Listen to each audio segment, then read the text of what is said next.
Well, the big bad boss is back. It's been exactly a year since the Hall of Legends popped up, which means League's community has another boss fight to deal with. It's the boss fight of, do I pay my rent or do I get a skin? Now, last time it was the first time we saw the Hall of Legends in action. That's when it was introduced to us, which means it was quite a shock. But now, people slowly got used to the fact that League's monetization is wild at times. And so the first question is, did people get warmed up to another $500 skin? The answer is no. Scam skin! People who pay for this crap are morons. Another $500 skin that is on par with Legendary at best? I'm not even mad, I'm just disappointed. Bruh. And so the better question is the new Uzi skin, which just like the Faker skin is almost $500, any better? Or to make it easier for Riot, were there any improvements? Well, to everyone's surprise, there is one improvement. We'll get to that in a moment. So let's dive into the new Hall of Legends. It all begins back where it all started, on the original Hall of Legends website, which is the exact same one which Faker got. Which means Faker got officially benched. Now, Uzi is taking the main spot on the website. It begins with a quick summary of who Uzi is. He got a trailer for his own documentary, which Faker also got last time. After which we get directly into the main course. Buying stuff. And thankfully, it all starts with something good. On a very similar level to how the Faker Pass was good as well, here, the new Battle Pass which Uzi got has good value. In fact, it should be ever so slightly higher than the last one. If we put them side by side, you can see that both of them got a new skin. Uzi was always known for his Vayne, even though Riot gave him Kai'Sa, because Kai'Sa is more popular and so it will sell more. So at least he got the Vayne in the pass. And just like last time, there is also a chroma skin for this one. Now last time, the pass included 3 T1 skins for Faker's victories, but because Uzi never got those, Riot asked him to name his favorite skins, which would be put onto the battle pass. And he picked quite the funny ones. So the pass will give us Fade Dragon Ash, Project Lucian, both of which are pretty good skins, but he also picked Frosted Ezreal. Now, the funny thing is that last time, those T1 skins also got their special mythic chromas, which is also happening now. But we are not getting them in the past, don't get that excited. But with Frosted Ezreal already being as much of a chroma skin that a skin can get, we are technically getting a mythic chroma for a base champion. I think that's a first. Now next, just like last time, we are getting 125 Mythic Essence, even though these days the Mythic Essence should have higher value because of the entire Mythic store. But here we also got 11 loot boxes. Last time we only got 6 orb, which means there is the likeliness that we are getting more stuff. That is, unless it turns out that the boxes have less loot than the orbs. That would be funny. After this, Uzi is getting 13 icons and emotes. Faker got 14, which is followed by a title, a ward, and a banner, just like last time. With the ward and the title being a crazy little dog. This is why the entire theme of all of these skins are dogs. But that should be it for the pass. So again, for the 1950 RP, in the context of League of Legends cosmetics, that is a really good one. Especially with the Vayne also being really good. And so now, let's follow it up with something not that good. The main skin. Quite literally, I'm afraid, we are talking about Kai'Sa. And that's not being inappropriate, that's actually in her lore. So, just like the last time when Faker got the skin with 3 variants, the cheap one, the upgraded one, and the whale one, Uzi's skin is doing the exact same thing. With his skin being for Kai'Sa. Which, once again, this likely happened because Kai'Sa is far more popular than Vayne. And so, logically, the skin is gonna sell more. Anyway, starting with the cheapest version of the skin. This is the Risen Legend Kai'Sa, which is a skin for Kai'Sa that technically does have new animations, meaning that it should be on par with a Legendary. But is it? Honestly, this skin is suffering from the exact same thing that Sun Uzal was suffering from. You can't make an evolving skin and make the first evolution not good. Like, this is a good skin for 1350 RP. It does not feel like a legendary though, and that's because it kinda looks like the Arcana skin line. It's the exact same thing that Ari was suffering from. It is too similar to something that already exists. Now sure, this new skin has a taunt which shows you your takedown count, but does that make it a legendary? All I know is that they reused the same feature from last time. So the most legendary feeling thing about this skin are the animated dogs. But even with this, it feels like it is missing something. I honestly don't know what it is, but it kinda feels too plain.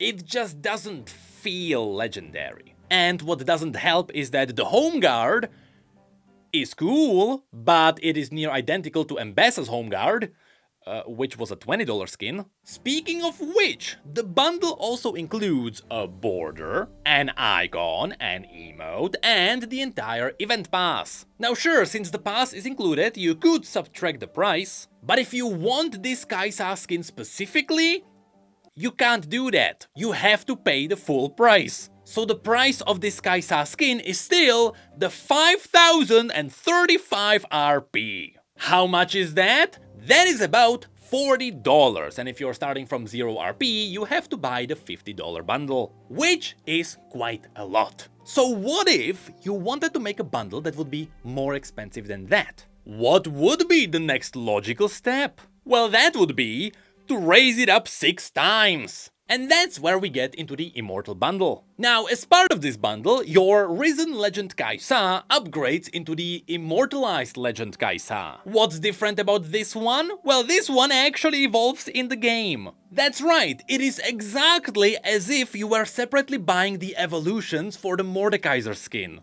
Or you know, even something like Pulsefire Ezreal. Except now, the evolution alone costs 25,000 RP. Now keep in mind that while this new version has new VFX and a new model, the animations should be the same as the base version. So it seems like for the price of 10 legendary skins, you are getting a reskin for a legendary that you already own. In that context, this is quite funny. With that said, I have to say that out of everything that is offered, this is a good looking skin. I always like the Solar Eclipse skins, so this one fits in. However, that is not all this skin gets, because as you can see, this skin evolves.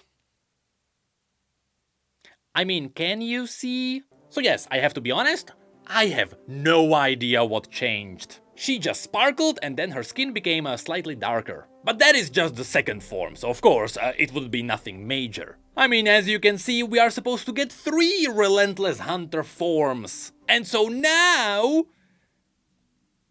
I still have no idea what changed. Now yes, when she's powered up, she actually turns gold, which is cool. From a gameplay perspective, it is very clear and it actually looks different. But it seems like that's just a temporary change for the attack speed. So really, the 3 base forms kinda look exactly the same. Now yes, they are supposed to have different voice lines. But I really wanna ask the question. What are the voice lines tied to? Like, if you are introducing different voice lines, I would expect them to be tied to different forms and different personalities. Just like how the Jinx skin actually got different emotions depending on if it was the crazy Jinx, the normal one, or the alternative reality. Here, all of them are just Kaisa. So I have no idea what would be changing. Now, on top of these transformations, the skin also has new UI overlay tied to her being powered up. There is a new structure finisher, just like what Faker got. There is a new champion finisher on a takedown. Sure, this one looks cool. You do get a new border around the announcer quips. There is a holographic splash art. I'm gonna guess it's just animated. Also animated profile background, exclusive icon and emote, and everything included in the previous bundle, which is the cheap skin and the pass. And that is all in the total of 32,035 RP, which is exactly the same price as last time. Or in other words, it is about $250. Yeah, if you buy this, I don't think you can complain about $90 games. But that takes us to the final bundle. The final boss battle of League of Legends microtransactions, which are no longer micro. The signature bundle, and hold your horses, things are about to get wild. So, for the low price of 58,865 RP, which is an improvement. I repeat, this is not a drill, it is an improvement. Last time the bundle was 59,260 RP,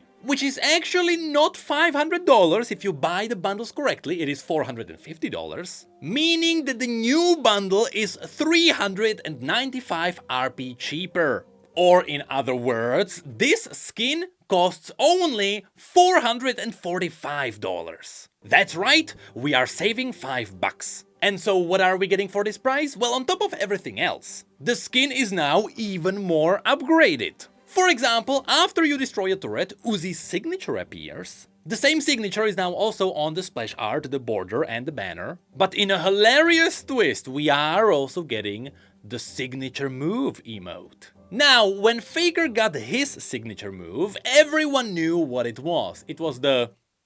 And so of course, no one can forget Uzi's signature move, which is... cheering? Maybe this is totally my bad. I am probably not in the know, but I have no idea what that is. So this is me genuinely asking, can someone explain what this is, because I have no idea what he's doing. Anyway, then this is where we get all the mythic chromas. Yes, they are not in the pass, they are in the most expensive bundle. And so yes, this is where Ezreal is getting a mythic chroma for the base champion. Which also means that technically, this is the lowest quality item in League of Legends that also has the highest price. That is, unless you count that one icon from the $700 statue. Anyway, this bundle also gives you a new title, which I do not understand. You also get 100 pass levels, which means that, just like last time, you are just skipping the entire pass. It is as if it didn't exist. So why even have it in the game? Why not just unlock it for anyone who buys anything from all of these? And that is it. That is what $445 get you. So to answer the question, did Hall of Legends get any better? Well, not really. It is nearly identical to the last time, which means that, unfortunately, last time it worked really well. In my opinion, the one thing that is actually worth getting from all of this is the pass. That one is quite good, but will people buy any of the other things regardless? Yes, now we are getting a skin for Uzi, with the Chinese audience being by far the biggest player base of League of Legends. The fans are simply there, so the demand will be there as well. And will people fall for the FOMO? Yes. So just in case you didn't know, just like how the Faker Ahri skin never came back, if you go down into the Q&A, they do mention they have no plans on ever bringing any of this back. They kinda don't say it will never happen, but they say that right now they don't have any plans. So in like a 5-year celebration, who knows, maybe everything will be back. Which brings us to one final note on all of this. You see, if you decide to buy any of this, especially if you decide to buy the most expensive bundle, just know that you are paying $445 for a missing feature. Because since the signature move is on Control 5, you can't use it to put Kai'Sa's mask on, which is something she has had ever since she released.